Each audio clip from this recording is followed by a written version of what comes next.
So today we are talking homeschool curriculum.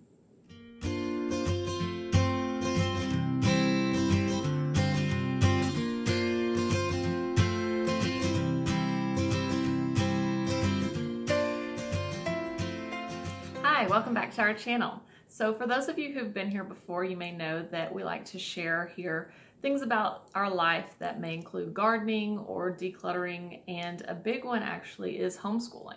So I haven't really done any homeschool videos up until this point, but that doesn't mean that it hasn't been a huge part of our lives.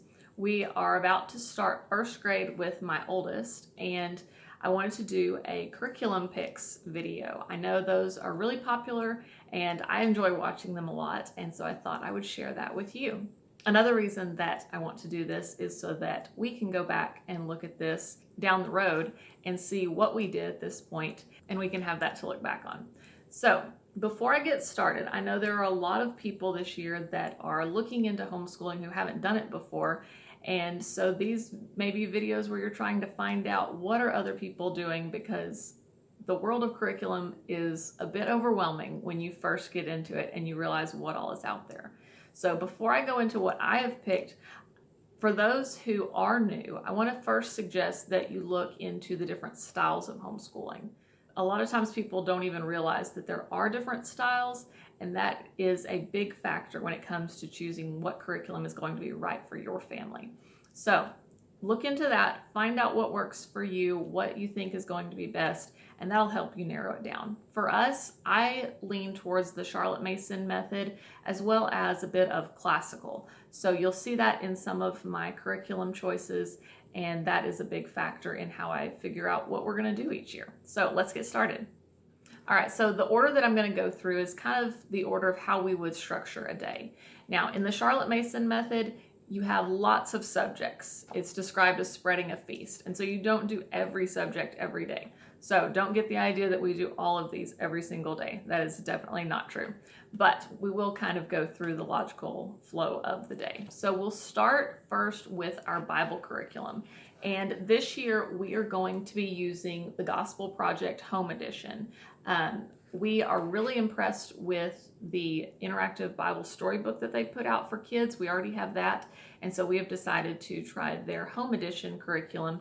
It goes by semester, and there are a total of 6 semesters to get through the entire Bible. So we'll be doing the first and second semesters this year.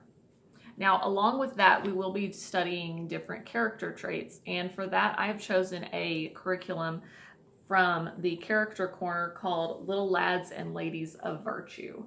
And so this one has lots of different character traits in it. You can see a bit of the table of contents. And we will be using this probably about, we're only picking a few of them. So along with the Charlotte Mason method of habit training and really focusing on habits, we're going to spend probably about a month on each habit. So it won't be just an overview and then keep going. We're really going to spend some time on it. And I did also find these little pamphlets for different character traits online, and I can link these below. And we just printed off a few of those that will go with the habit traits that we are selecting first. So some other Charlotte Mason type subjects that we will be doing that I don't really have curriculum for are going to be our hymn studies. And with those, we've just picked out a few that we like, and we will be going through those, learning them, but not just memorizing them, really learning what the lyrics mean. And then we'll also be doing scripture memory, and we will be using the Simply Charlotte Mason method of scripture memory that has built-in review. And then in our morning basket time, we will have artists and composers. Those will be about 1 per term, so we'll end up having 3 throughout the year. We'll also be doing a poet, and I've decided to make that one more of like a semester each, and so we're going to be doing Robert Frost for the fall semester and Shel Silverstein for the spring semester. Now, once we get past the morning basket, some of these skill-based subjects that we'll be doing, we're going to go over those real quick. And so our first is our language arts curriculum, and I am using Logic of English. This is not one that I see a lot on YouTube, and so I really want to share this one with people because I feel like it is a bit underappreciated. So we are finishing up level B, and the way this is designed, you're supposed to go through A and B in 1 year and C and D in 1 year. And we've gone a little bit slower with it, but that's totally fine. And so we will be finishing up B, we'll go into C, and we should be able to start D by the end of the year. And this is a phonics-based program, but one thing that makes it really unique, this is one of the few programs that does not teach sight words. So there are high-frequency words, but they really focus on learning all of the rules that go with English. And so there's a depth of understanding that comes that I have not seen anywhere else. I have read the book called Uncovering the Logic of English that they recommend for parents who are going to be teaching it. And it goes through and explains a lot of the rules, it explains the process, and it's just really eye-opening. I found it really fascinating, and that makes me sound like a nerd, but that's okay. I'm homeschooling, this is my job. So that is what we will be using and continue using. But I also wanted to incorporate a writing curriculum, and I've seen a lot of people talk about Brave Writer, and so we ordered Jot It Down, and I really love the idea of this program that kids have a world of thought in their minds, and at this age they're just too young for their grammar skills, their writing skills to be able to keep up with that. And so as the parent, you jot down their own ideas so that they can get those ideas out of their head and you can have those recorded. And so I'm really excited to go through the projects throughout the year. It'll be about 1 a month. And from what I hear from other YouTube homeschool moms, it's a really great curriculum. So that will be our writing. We'll also incorporate, daily writing, draw a picture and tell about it, that sort of thing. But this will be our formal curriculum for that. Now, next we have math. And for math, we are using Singapore Math. We are using their Dimensions Math. We switched to this last year. We started with Math UC, which is a great program, but my son in kindergarten finished the level alpha, which is about first grade.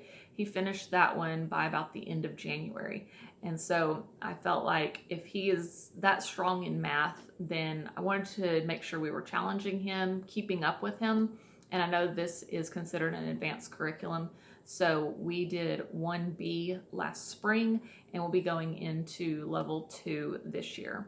And so that will be our math, and he's really enjoying it. And for those who are looking at Singapore Math, it is a bit of a different way of teaching math than a lot of people have been taught. It's a really great system, and I actually have a local friend here in Tennessee who has worked for Singapore Math. She has been a public school teacher, now a homeschooling mom, and she is actually working on writing a couple of the new books for primary mathematics since they are rewriting that curriculum. So if you're interested in learning how to teach Singapore Math, I will leave her website down below so that you can go check her out. She has lots of resources that you can get, and she's just really good at what she does.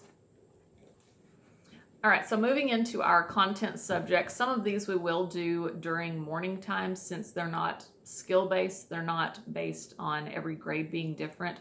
We'll do these together as a family. I have a 4-year-old and then a 1-year-old. He'll be 2 by then.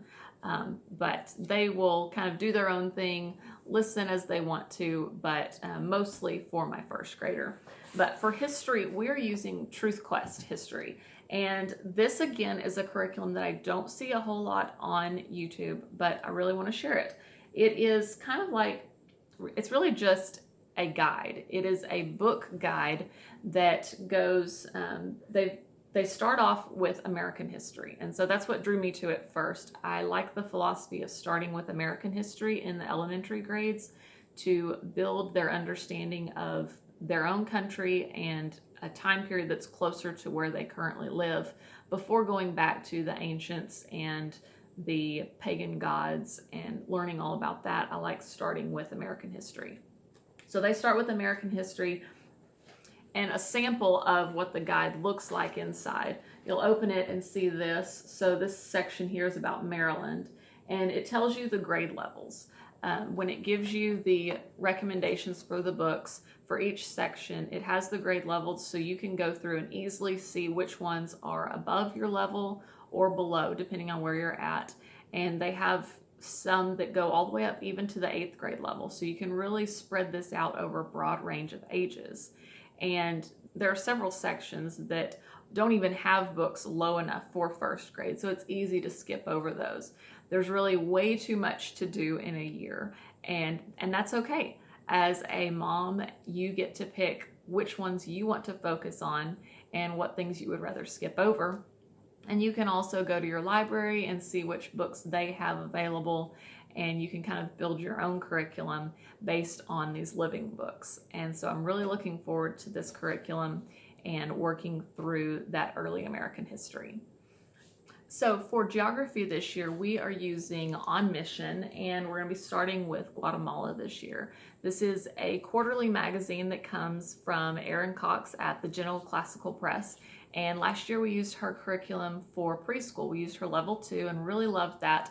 And On Mission was new at the beginning of this year. And so we're going to continue with that for our geography. And along with that, we're going to be using our Usborne Picture Atlas. We really like the idea of doing geography from a perspective of studying cultures and not just learning the specifics about the world and where things are located and what things are called. And we prefer getting into the culture and really enjoying it.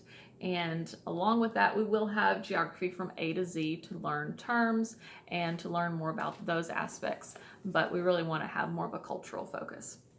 So with science, we are going to be using another curriculum that I don't hear a lot about on YouTube, and is called Sassafras. And so this one is their Volume 1 Zoology.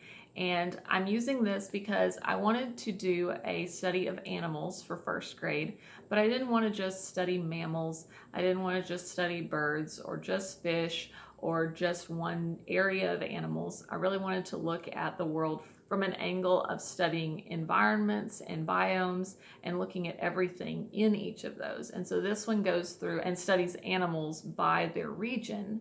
And so along with that, a couple books that we'll be using are the DK Nature Encyclopedia that also goes through all of nature by region, and then also the Usborne World of Animals that goes through just the animals but goes by continent. So that is our science, and along with the book from Sassafras, it is written as a story of 2 kids going on adventures. And so the idea of a living book that is a story being told and not just information was really something that appealed to me. Along with it, they do have a teacher's guide as well as a logbook. And so we'll be using those. They also have a lap book for kids who are more interested in the coloring, the cutting, pasting. And that would be more my daughter, who's 4. But for my son, I think he's going to do better with the logbook. So that's what we'll be using. So lastly, we will have art and Spanish. For art, we're using Artistic Pursuits, and this is a curriculum that I bought a couple years ago, and they've actually redone their series, and so their elementary art actually goes through historical time periods, but I really like what we have, and so we're going to stick with that, and we'll be using that probably about once a week. Now with Spanish, my husband has been learning Spanish for about 3 years, and he has friends nearby that he's able to practice his Spanish with. He's gone to Puerto Rico and really used a lot there, and we want to teach the kids from more of an immersive style. So my son does do Rosetta Stone some, but we wanted a curriculum that wasn't just English teaching some Spanish words. We wanted the entire thing to be Spanish. So we had to do some digging. We did find this curriculum called Descubre el Español con Santiana, and we actually found this on Amazon, and it's not very expensive, but you do have to be careful. Some of the levels are a bit difficult to find, but we were able to find what we needed. And fair warning, this is a curriculum where you really need to know some Spanish yourself, because the entire book is in Spanish. So you can't just open it up and expect to read the instructions in English and then help your kid learn Spanish. So I want to be sure that we're clear on that so that you don't buy this and then open it up and realize it's not going to work for you. So those are our curriculum picks for this year. Let me know what you think, and let me know what you're doing in the comments below. If you have any questions on any of the choices that I've shared, let me know, and I'll do my best to answer those questions. One last thing I do want to say to those who might be new and trying to figure out what to do for this year, I definitely recommend all of the things that we have chosen. I think they're great resources, but if you're feeling a little overwhelmed, it's absolutely okay to pick a boxed curriculum that is just ready to go, that you don't have to spend a lot of time researching and figuring out what you're going to do. Don't feel pressured to find the perfect curriculum. Every curriculum has its strengths and weaknesses and different ideas that it comes to the table with, and those are all fine. You just need something that can work for your family, and a lot of times it is what you make of it. So that's all for today. Thanks for stopping by, and be sure and give this video a thumbs up if you like homeschool videos, if you like curriculum videos, and let me know if you want me to do more videos like this. Thanks for stopping in, and we'll see you next time.